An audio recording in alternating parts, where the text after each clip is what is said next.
दोस्तों, क्या हाल है। उम्मीद करता हूँ सब खैरियत से होंगे।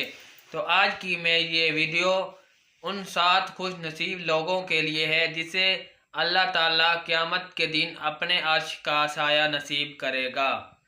तो आओ चलते हैं, वो कौन 7 लोग हैं जिन्हें अल्लाह ताला अपने अर्श का साया नसीब करेगा।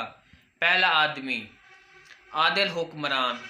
जो आदमी आदिल हुक्मरान होगा उसे अल्लाह ताला अपने अर्श का साया नसीब करेगा। दूसरा आदमी वो नौजवान जिसने अपनी जवानी अल्लाह ताला की इबादत में गुजारी हो। और तीसरा आदमी वो आदमी जिसका दिल मस्जिद में लगा रहे। और चौथा आदमी वो आदमी जिन्होंने अल्लाह ताला की दोस्ती, अल्लाह ताला के लिए दोस्ती रखी इस बुनियाद पे जब वो मिले और इसी पर जुदा